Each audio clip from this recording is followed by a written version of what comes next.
సరే వస్తాను. కృష్ణవేణి గారు నమస్తే.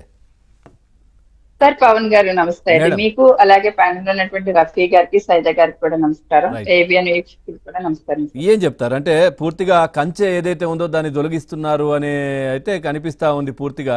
మరి అధికారులు వచ్చి రైడ్ చేయకముందు ఏం జరిగిందో చూడకముందు ఏం జరిగింది అనేది ఎంక్వైరీ చేయకముందే తీసేస్తే ఓ పని అయిపోతుందని తీసేస్తున్నారా, లేదంటే వాస్తు అనేదో అయితే అంశం అయితే వస్తూ ఉంది, వాస్తు అనేది. సో ఏంటి, ప్రజలకు నిజంగా మంచి చేస్తే ఈ వాస్తులు అవసరం లేదు కదా, ప్రజలే కదా నెత్తిన పెట్టుకుంటారు. సో అదొక అంశం కనబడుతోంది. ఇంకోటి కూడా అంటే మనకు తెలియదు అనొద్దు, కామెంట్లోనైతే రాస్తున్నారు క్రిస్టియన్కి వాస్తు ఏంటి అని. అవును సార్, నిజమే కదండి.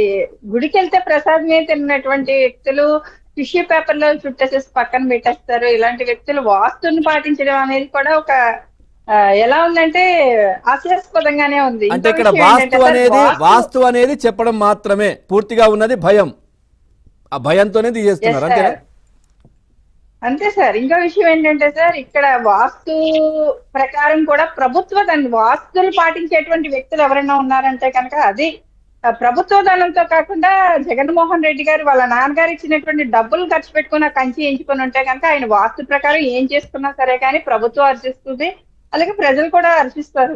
కానీ ఈ రోజు ప్రజాధనాన్ని ఇంత దుర్వినియోగం చేసి ముందస్తుగానే అధికారులు వస్తారని దాన్ని తొలగించడం, వాస్తుని షాక్ చెప్పడం కూడా, అంటే ఒక వ్యక్తి నివసించేటువంటి ఒక తాడేపల్లి నివాసంలో అక్కడ ఈ కంచె ఇంత కట్టుదిట్టమైనటువంటి కంచె ఏర్పాటు చేసుకోవడం అనేది కూడా నిజంగా ఒక పిరికి పన్ను చర్యగానే చూసుకోవచ్చు సార్. ఇలాంటి వ్యక్తి రాజశేఖర రెడ్డి గారి బిడ్డ అని చెప్పుకోవడం కూడా చాలా ఎలా ఉందంటే రాజశేఖర రెడ్డి గారు అంటే పౌరుషానికి పెట్టింది పేరు అన్నట్టుగా ఉంటారు. కాకపోతే ఇంత పిరికి పందా జగన్మోహన్ రెడ్డి గారు అని అనిపిస్తూ ఉంది. అలాగే ఆ తాడేపల్లి ప్యాలెస్ నిర్మించుకోవడానికి అక్కడ ఉన్నటువంటి పేదల్ని ఎలా ఖాళీ చేయించాడు. అక్కడ సార్ ఒక వాలంటీర్ అమ్మాయి ఎదురు తిరిగిందని ఆమె వచ్చి మా అధినేత పవన్ కళ్యాణ్ గారిని కలిస్తే ఆ రోజు మా అధినేత పవన్ కళ్యాణ్ గారు అండగా నిలవడం జరిగింది.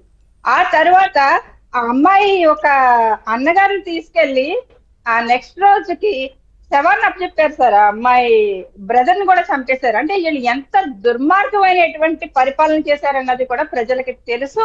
ఖచ్చితంగా ఈ అన్నిటి మీద కూడా శిక్షలు పడతాయి, వీళ్ళు ఏం తప్పించుకునేటువంటి పరిస్థితి ఉండదు. నెక్స్ట్ ఇంకొకటి ఏంటంటే సార్, మాట్లాడితే జగన్మోహన్ రెడ్డి గారు మనం ఎలక్షన్ ముందు కూడా చూడొచ్చండి, పేదలకి పెత్తందారులకి మధ్య పోరాటం చేస్తున్నాను నేను, పెత్తందారులు అనే వాళ్ళు కూటమికి సంబంధించినటువంటి వ్యక్తులని విపరీతమైనటువంటి దుష్ప్రచారం చేశారు. ఆ రోజు నిజమైనటువంటి పెత్తందారుడు జగన్మోహన్ రెడ్డి గారు కాబట్టి 11 ఇచ్చి పంపించారు సార్. 11 కాదు మేడం, మామూలుగా పేదలు తినే బియ్యాన్ని కూడా దొంగతనంగా వేరే దేశాలకు సప్లై చేసే వాళ్ళు కూడా ఇంకా పేదల గురించి మాట్లాడతారా?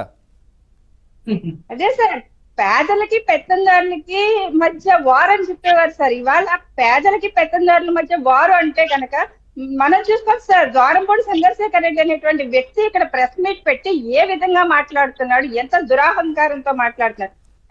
నేను 98% ఇక్కడ సీపోర్ట్ నుంచే ఎక్స్పోర్ట్ చేశాను, నన్ను ఏం చేస్తారో చేసుకోండి అనేటువంటి మాటలు ఎవరికి వస్తాయి సార్? పెత్తందారులకు మాత్రమే వస్తాయి. ఆ పెత్తందారులకి పెద్ద దిక్కు ఎవరు? జగన్మోహన్ రెడ్డి గారు. అంటే ఈ అవినీతి తిమింగళాలన్నీ కూడా మరి ఆయననే ఎన్నికలకు ప్రచారం చేసే సమయంలో, పరిచయం చేస్తున్న సమయంలో సౌమ్యుడు, మంచివాడు, తర్వాత ఇవన్నీ చెప్పింది ఆయన గురించే కదా.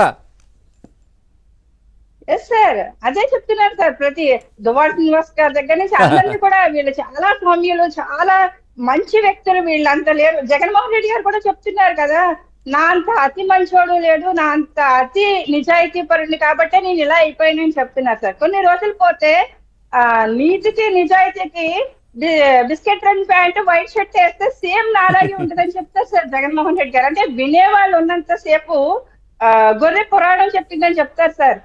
అలాగా జగన్మోహన్ రెడ్డి గారు చెప్తూనే ఉంటారు. కాకపోతే అది నమ్మేటువంటి పరిస్థితి లేదు జనంలో. నిజాలు అర్థం చేసుకుంటున్నారు. మా అధినేత పవన్ కళ్యాణ్ గారు ముంపుకు గురైనటువంటి గ్రామాలకి 4 కోట్ల రూపాయలు ఇస్తే 400 గ్రామాల్లో అభివృద్ధి పనులు మొదలు పెట్టడం జరిగింది. అంటే కూటమి ప్రభుత్వం చేస్తున్నటువంటి అభివృద్ధి కార్యక్రమాలు కాకుండా ఇమీడియట్లీ ఆయన స్పందించి ఇచ్చినటువంటి దానికి. అలాంటి నేను కోటి ఇచ్చానంటున్నారు, ఎవరికి ఇచ్చారో తెలియదు. కోట్ అంటే చిరిగిపోయిన కోట సార్, వేసుకునే కోట ఎవరికన్నా ఇచ్చుంటారు సార్, అంతే తప్ప డబ్బు రూపంలో అయితే మాత్రం ప్రభుత్వానికి ఒక పైసా కూడా అవును అవును జగన్మోహన్ రెడ్డి గారు ఇవ్వలేదు. ఇవ్వలేదు. అంటే ఇవ్వలేదు వీళ్ళ సార్, అదైతే లెక్కలు మాత్రం ఏంటంటే ప్రజలు అక్కడ మేము అన్నదానం చేశాము, అక్కడ ఎవరో హరికృష్ణ వాళ్ళు అన్నదానం చేస్తే కూడా మేమే అని చెప్పుకున్నారు. అంతే సార్. వాళ్ళ చిక్కీల మీద కూడా బొమ్మలు వేసుకున్నటువంటి వ్యక్తులు ₹1,00,00,000 ఇస్తే ఒక రకంగా చెప్పాలంటే సాక్షి హెడ్ పేపర్ లో వేసుకునే వాళ్ళు సార్, వాళ్ళు మొత్తం అంతా కూడా. అంటే పేపర్ పేరు తీసుకున్నానని కాదు, చిక్కీ ఆ పేపర్ చదివేటువంటి పరిస్థితి లేదు, ఆ మేడం, పేపర్ కొనేటువంటి చిక్కీ పరిస్థితి లేదు సార్. చిక్కీ ఏముంది మేడం, ఆ కోడిగుడ్డు పైన కూడా ఫోటోలే, స్టాంపు. అవును సార్, కోడిగుడ్డు దగ్గర నుంచి. అవును సార్, మీరు అన్నది నవ్వొస్తుంది. అంటే వీళ్ళ పరిపాలన ఇంకొన్ని ఏ విధంగా క్రికెట్ కి సంబంధించి అంటే ఆడుదాం ఆంధ్రాలో కొన్ని రకరకాలు, అవి కొన్ని ఇంకా మనం మాట్లాడుకోవడం లేదు, వాటిపైన కూడా వీళ్ళ ఫోటోలే. సార్, సమాధుల దగ్గర నుంచి టాయిలెట్ల వరకు ఎక్కడ వీళ్ళు ఫోటోలు వేసుకోవడం చిక్కీల ఆపలేదు కంటే సార్. స్టాంపులకే డబ్బులు ఎక్కువ, దానిపైన వేసిన స్టాంపుకే డబ్బు ఎక్కువ చిక్కీ కంటే కూడా. అవును సార్, పబ్లిసిటీ పీక్స్ లో ఉండేది అక్కడ. నిజంగా అయితే మాత్రం అక్కడ విద్యార్థులకు సార్, విద్యార్థుల దగ్గర ఇచ్చేటువంటి చిక్కీ దగ్గర నుంచి ట్యాబ్ల వరకు కూడా వీళ్ళు ఎంత అవినీతికి పాల్పడ్డారన్నది క్లియర్ గా తెలుస్తుంది సార్. మొత్తం అంతా కూడా వీళ్ళు అవినీతిమయం చేశారు తప్ప అంత రాష్ట్ర ఖజానాను దోచుకుని వాళ్ళు ఎందుకు అంటే ప్రతిదానికి సార్ వీళ్ళు ఒక వితండవాదం చేస్తూ ఉంటారు. అంటే అప్పుడు ఎప్పుడో జరిగిపోయిన వాటికి ఇప్పుడు మీరు ఎందుకు ప్రస్తావిస్తున్నారు? అప్పుడు ఎప్పుడో ప్రభుత్వంలో జరిగినటువంటి వాటి గురించి ఇప్పుడు ఎందుకు మాట్లాడుతున్నారంటే, పరిపాలించిన తర్వాత దానికి జవాబుదారీతని ఎవరు చెప్తారు సార్? ఒక ఇంటిని అప్పచెప్పాము అంటే ఆ ఇంట్లో ఉన్నటువంటి ప్రతిదీ కూడా ఉందా లేదా అని చెక్ చేస్తున్న రాష్ట్ర ప్రజలంటే, ఒక రాష్ట్ర ఖజానా అనేది ఒక నిజం అప్పచెప్పినప్పుడు అందులో ఉన్నటువంటి లావాదేవీలకి అధినేతగా ఉన్నటువంటి జగన్మోహన్ రెడ్డి గారు జవాబుదారితనం చెప్తారా, లేదా పక్క రాష్ట్రం ముఖ్యమంత్రి వచ్చి సమాధానం చెప్తారా అర్థం కావట్లేదు సార్. ఎందుకంటే వీళ్ళు వితండవాదం అలా ఉంటుంది. అప్పుడు జరిగిన వాటి గురించి వీళ్ళు మాట్లాడుతుంటే మా మీద కక్ష సాధిస్తున్నారు. మీరు చూడొచ్చు సార్, వాళ్ళ పేపర్ దగ్గర నుంచి మిగతా అన్ని కూడా ప్రజలు ఎవరు చదివేటువంటి పరిస్థితి లేదు కాబట్టి ఆ పేపర్ కటింగ్ తీసుకొని వచ్చి వాళ్ళే రాసుకుంటారు, వాళ్ళే పేపర్ కటింగ్స్ తీసుకొచ్చుకుంటారు, వాళ్ళ పార్టీ హ్యాండిల్ లో వేసుకుంటారు. అంటే సిస్టమేటిక్ గా అది చూసి ఈ మిగతా ఉన్నటువంటి పేటిఎం బ్యాగ్స్ అందరూ కూడా సర్క్యులేట్ చేస్తూ ఉంటారు. అంటే ప్రజలకు తెలియదు కదా. నిజంగా కొన్ని క్లిప్పింగ్స్ కూడా చూడొచ్చు, దాని పేపర్ పేరు కూడా ఉండదు, ఆ క్లిప్పింగ్స్ ఎక్కడి నుంచి వస్తాయో కూడా తెలియదు.